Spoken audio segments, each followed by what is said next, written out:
CITU ಸಂಯೋಜಿತ ರಾಜ್ಯ ಸಮಿತಿಯ ಕರೆಯ ಮೇರೆಗೆ ಇವತ್ತಿನ ದಿವಸ ರಾಜ್ಯಾದ್ಯಂತ ಎಲ್ಲ ಜಿಲ್ಲಾ ಕೇಂದ್ರಗಳಲ್ಲಿ ಈ ಒಂದು ಅಹೋರಾತ್ರಿ ಪ್ರತಿಭಟನೆಯನ್ನು ಹಮ್ಮಿಕೊಂಡದಾಗಿದೆ. ಈ ಒಂದು ಹೋರಾಟದ ಪ್ರಮುಖ ಬೇಡಿಕೆಗಳೇನಪ್ಪ ಅಂತ ಕೇಳಿದರೆ, ಇವತ್ತಿನ ದಿವಸ ಗುಜರಾತ್ ಹೈಕೋರ್ಟ್ ಗ್ರ್ಯಾಜುಯೇಟಿಗೂ ಕೂಡ ಆದೇಶ ಮಾಡಿದೆ.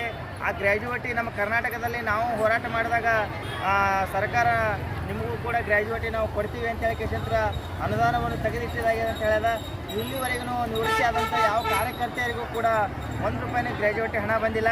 ಅದನ್ನು ಶೀಘ್ರವಾಗಿ ಗ್ರ್ಯಾಜುಯೇಟಿ ಹಣವನ್ನು ಬಿಡುಗಡೆ ಮಾಡಬೇಕಂತ ಹೇಳ್ಕೊಂಡು, ಮತ್ತು ಅದೇ ರೀತಿಯಾಗಿ ಅದೇ ಗುಜರಾತ್ ಹೈಕೋರ್ಟ್ ಏನಪ್ಪ ಅಂತ ಕೇಳಿದರೆ, ಅಂಗನವಾಡಿ ನೌಕರರಿಗೆ 3 ಮತ್ತು 4ನೇ ದರ್ಜೆ ನೌಕರರಂತ ಪರಿಗಣನೆ ಮಾಡಿ ಆದೇಶವನ್ನು ಕೊಡಬೇಕಂತ ಹೇಳಿದ. ಅದನ್ನು ಸಹಿತ ನಾವು ಈ ನಮ್ಮ ರಾಜ್ಯ ಸರ್ಕಾರಕ್ಕೆ ಅದೇ ಮಾದರಿಯಲ್ಲಿ ನಮಗೂ 3 ಮತ್ತು 4ನೇ ದರ್ಜೆ ನೌಕರರಂತ ಪರಿಗಣನೆ ಮಾಡಬೇಕು ಅಂತ ಕೇಳಿಕೊಂಡು ಈ ಒಂದು ಅಹೋರಾತ್ರಿ ಹೋರಾಟವನ್ನು ಭಾಗವಹಿಸಿದ್ದೇವೆ ಎಲ್ಲರೂ.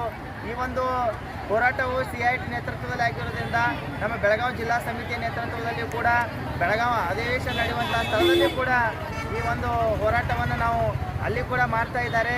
ಮತ್ತು ಅಷ್ಟೊಂದೇ ಈಗ ಅಂಗನವಾಡಿ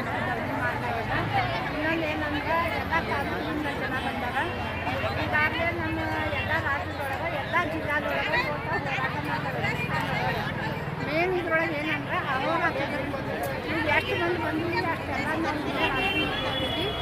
ನಮ್ಮ ಬೇಡಿಕೆಗಳು ಆಗ ನಮ್ಮ ಸಂಗಾತಿಗಳಲ್ಲ ಗ್ರ್ಯಾಜುಯಿಟಿ ಹಣ ಬಿಡುಗಡೆ ಮಾಡಬೇಕು, ಕನಿಷ್ಠ ವೇತನ ಕೊಡಬೇಕು, LKG ಅಂಗನವಾಡಿ ಕೆಲಸ ಮಾಡಬೇಕು.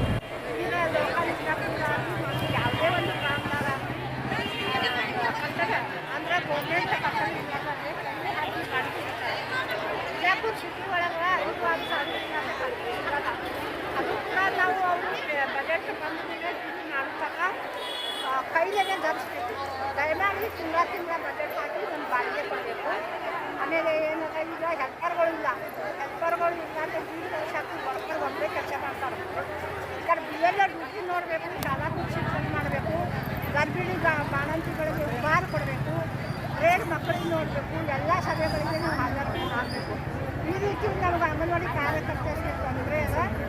ಏನದ ಇನ್ನೊಂದು 2016 ಹಿಡ್ಕೊಂಡು ಇಲ್ಲಿವರೆಗೆ ಒಬ್ಬ ಕಾರ್ಯಕರ್ತಿ 60 ವರ್ಷ ಆದಮೇಲೆ ಮನೆಗೆ ಹೋದ್ರೆ ಒಂದು ಪೈಸೆ ಕೂಡ ಅವ್ರಿಗೆ ಏನು ಬಿಡಿಗಂಟು ಬರ್ತದೆ ಇಲ್ಲಿವರೆಗೂ ಕೊಟ್ಟಿಲ್ಲ ಸರ್ಕಾರ.